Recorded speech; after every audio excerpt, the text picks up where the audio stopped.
Hello everybody and welcome to part 15 of the Star Wars Legends Chronological Review Series. Today we are going to be continuing our journeys with Ulic Qel-Droma and Nomi Sunrider by continuing the Tales of the Jedi arc that we started last time with two issues that encompass an arc titled the Freedon Nadd Uprising. This is really nothing more or less than the culmination of the two stories that we discussed in the last video, so let's go ahead, jump straight into it. Issue 1 opens with Jedi Osweiler arriving on Onderon to help Master Arca escort the bodies of Freedon Nadd and Queen Aminoa to the moon of Zune. Although the Jedi were able to end the evil rule of the Queen, devotees of Freedon Nadd, named Naddists, are still causing civil unrest. Suddenly, a group of Naddists, led by a mysterious armed soldier, arrive to interrupt the funeral proceedings. Arriving in a mighty war machine, a great battle ensues. Because the Jedi are weakened by the still lingering dark side presence of the planet, the Naddists are able to steal the bodies of their honored dead and retreat into the depths of the city. Queen Gallia takes Ulic and Arca to visit her father, Omin, who requires a life support device to survive. Gallia believes that her father Omin's experience with the dark side could help them in driving the dark side from the city. As Arca talks to Omin, the spirit of Freedon Nadd appears in the room, revealing that although he himself is currently powerless, his spirit has been kept alive because of Sith magic practiced by Omin and his ancestors. Despite his apparent frailness, Omin uses his dark side strength to attack Arca and carries him away. Separated from his master, Ulic desperately battles the armored warrior Warb Null, killing him, but Omin gets away. On the other side of the galaxy, Master Thrawn takes Nomi and Vima Sunrider to the planet Ossus, which is now home to the Great Jedi School once envisioned by Master Odin Nomi advances quickly in her studies and constructs her own lightsaber using one of her late husband's Adegan crystals. After advancing her Jedi studies for several weeks, Nomi is selected to be one of only 5 Jedi chosen for a mission to Onderon to aid in the rescue of Master Arca. All the way over on Coruscant, senators bicker over what to do about the Onderon situation. Eventually, they decide that they will send the Republic fleet to help the Jedi deal with the Naddists. Elsewhere on the planet, we learn of 2 new characters, 2 young aristocrats, cousins, named Satal and Alima Keto,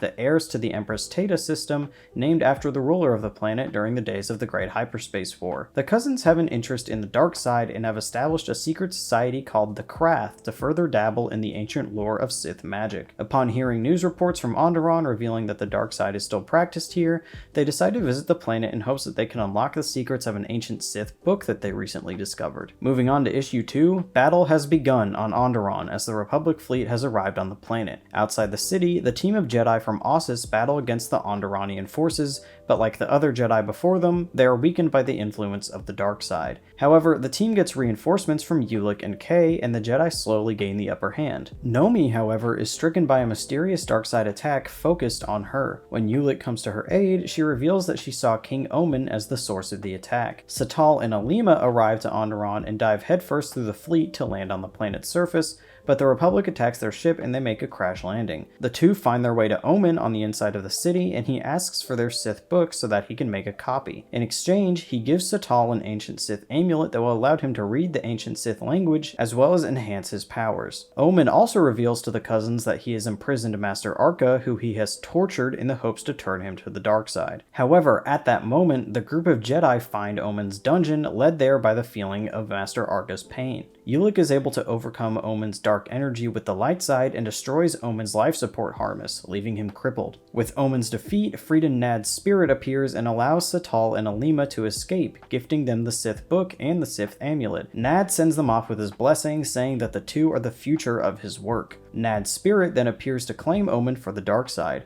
Arca tells Nadd that he is lost, to which Nadd says very mysteriously and very ominously, with the defeat of Omin and the disappearance of Nadd, the Jedi are finally able to bury the remains of Nadd, Queen Aminoa, and now Omin on the moon of Zune, to be guarded by the Onderonian forces. When Ulic asks his master what Nadd had meant by saying that the Jedi had lost, Arca tells him that Nadd spoke of ancient Sith prophecies that foretell the return of the Dark Lords. Like that'll ever happen. So, as for my review, I liked it. The battle scenes are great and exciting as usual. Overall, they're starting to get a little bit repetitive, but they're finding some way to shake things up, like with the giant ground, drill thing that shows up at the beginning. As for the characters, I really liked learning more about Omin. He was brought up once or twice in the previous comics, but now we're really getting to learn about him. I always love it when a piece of Star Wars media shows how the dark side corrupts somebody, not only emotionally, but spiritually and physically, how it destroys your physical body. I think that one of the best lessons that Star Wars teaches consistently is how holding on to anger and hate really destroys you, and I love how well that always translates into the fantasy setting of Star Wars. I'll just never get sick of the concept of Darksiders who are extremely powerful in the dark side, but their actual physical bodies are very frail and fragile, because that's just the nature of what the power is and what it does to you. I know I've said before that I don't really quite like the way that the dark side is portrayed in some of this really early Legends material, but I think I've kind of accepted it now, and I'm enjoying these pieces of media a lot more because of that. And I just feel way more open to the story possibilities of them using the dark side in this way. Like, I used to kind of not like how the Force was portrayed more as like a fantasy magic system, and how the Sith will keep their spells in things like amulets or books. But now that I think about it, it makes a lot of sense that the Sith, who are very much materialistic and would want to put their power into objects, whereas the Jedi are a lot more inwardly focused and spiritual in how they want to continue to preserve their power and use it. A Jedi's strength is always shown coming from within, and I don't, other than holocrons and things that contain knowledge, the Jedi don't really hold a lot of their power in artifacts and machines. They hold it within themselves. To me, the Force has always been about that like spiritual, emotional, personal aspect, and how that's where the power comes from. And so to see that kind of Force power associated with like these Conan the Barbarian, like magical fantasy setting and fantasy artifacts and elements, at first I thought it didn't really work, but the more I think about it, it kind of does. And it feels like I'm wrong and at first, and now that I've accepted that and moved on, like I'm really starting to kind of vibe with what storytelling opportunities this portrayal of the Force can provide. Even the idea of Sith spirits is starting to grow on me, of course, with like the modern understanding of how Force ghosts work. It's supposed to be, only this lineage starting from Qui-Gon knows how to pass on this special training, but whatever. But I think people becoming ghosts as just like a more normal part of the Star Wars mythos, like anyone on the light side or dark side can kind of do it. I mean, if Ander Sunrider, the worst Jedi to ever live, can do it, I guess anybody can. Like, I don't know, that's another idea that's starting to grow on me, and I'm excited to see how that will be used in the future, even if it doesn't line up with how we might understand that to work nowadays. There are still like some things though, like how Ulic and Arca kind of react to the dark side sometimes as if it's just like a physically overwhelming thing instead of like an emotionally overwhelming one. Like sometimes they'll feel the influence of the dark side, and it'll be more like putting your hand on a hot stove than being actually overwhelmed with feelings of fear or anger. I don't know, I'm probably just nitpicking at this point. Overall, I'm loving a lot of what these older stories have to say about the Force and how they use the Force to tell the story and deliver these themes of the dark side and how and why people use it, as opposed to the light side and how and why people use it. I think the sooner that me or anyone else kind of becomes okay with some slight discrepancies in storytelling across a collaborative world building project as huge as Star Wars, it becomes much easier to open yourself up to new story opportunities. I also wanted to talk about Warb Null, who I just loved. He's just this armored guy that shows up, fights the good guys, and dies. He doesn't really do anything else. And I don't know, I just thought he was cool. I think he ranks among maybe my favorite Glup Shidos from this time period. At first I wasn't too sure how to feel about the two cousins, Satal and Alima, but I feel that they're kind of a unique villain to introduce. It's not too often that we see characters who want to dabble in the dark side that know a lot about it, but don't really have a lot of experience with it, and that kind of makes them like entitled and arrogant. We usually see like Dark Lords introduced to us who are already evil and have already been training in this for a long time, or we get like fallen hero characters like Dooku or Anakin who already had like Jedi knowledge, and these are like just two entitled, naive aristocrats who already know what they're getting into fully and want to do it anyway. I wish I could say I could predict where their stories are going to go, that like them learning about the dark side is eventually going to cause more trouble for the Jedi characters, but eventually it'll destroy them just like it did for Aminoa or Omen. But this Tales of the Jedi story consistently surprises me with the directions it wants to take characters, so who knows? It's just there's so many different unique personalities they've put into play, all bouncing off each other, and we clearly haven't seen the end of the story, and they keep introducing elements like the cousins that they clearly are introducing so that they'll pay off down the road. So yeah, who knows what's going to happen. I'm going to be honest, I was expecting a little more from the meeting of Ulic and Nomi. They introduced two major protagonist characters, and when they meet, there wasn't like too much going on, except Ulic just clearly has the hots for her. I just feel like they have two very different perspectives on what it means to be Jedi, and I guess while they're worried about the battle at this point, and Nomi has mostly gotten over everything that prevented her from being a Jedi in the first place, I just wish after having spent time following these two characters, they would get together and I don't know, something would happen, but I mean, who knows, maybe it'll happen later. I think I was just really expecting going into the Freedon Nadd Uprising that in some way this would be a conclusion to the stories of these characters, but now it's like I don't know why they decided to make a 5-part story arc about two different characters and then just have like its own unique dangling 2-part thing, and then we're going to continue to get stories about these characters. I kind of wish they had formatted that a little in a better way. I don't know, just for the sake of planning these videos. But yeah, I think some of my criticisms about these just 2 issues, even though I usually cover 5, is that I wish I had gotten a better conclusion to some of the characters or story ideas, but I guess we're just going to get that later. One thing I did want to mention is that there is just something super fun about the atmosphere and idea of Onderon as a whole.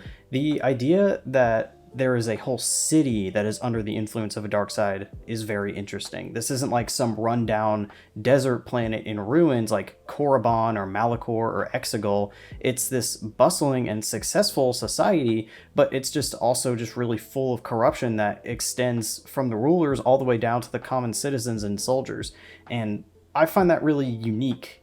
And I like the idea of the Force or the dark side influencing more than just the limited number of Jedi or Sith who are in play at any given moment, even if it ends up making for like some kind of really crappy or unstable society like the Lost Tribe of the Sith. Sometimes it is really hard to keep in mind that in Star Wars, the Force doesn't just affect the people who can feel it the most and people who are super sensitive to it. I think the idea of having large groups of ordinary people who are also under the influence of one side of the Force or another, I just feel like it's not an idea that's capitalized nearly enough in newer material. Something concerning the art I'm beginning to notice in this series is how the color of the lightsabers isn't exactly consistent with what we've come to know about lightsaber colors in more modern Star Wars media, and I think that's a good thing. For example, almost everyone's lightsabers in these comics are shown as green, but on the comics they might be a completely different color. This is also kind of something that happens with other comics that came out around this very early Star Wars period. For example, the original 1977 Marvel run often depicts Luke Skywalker's lightsaber as like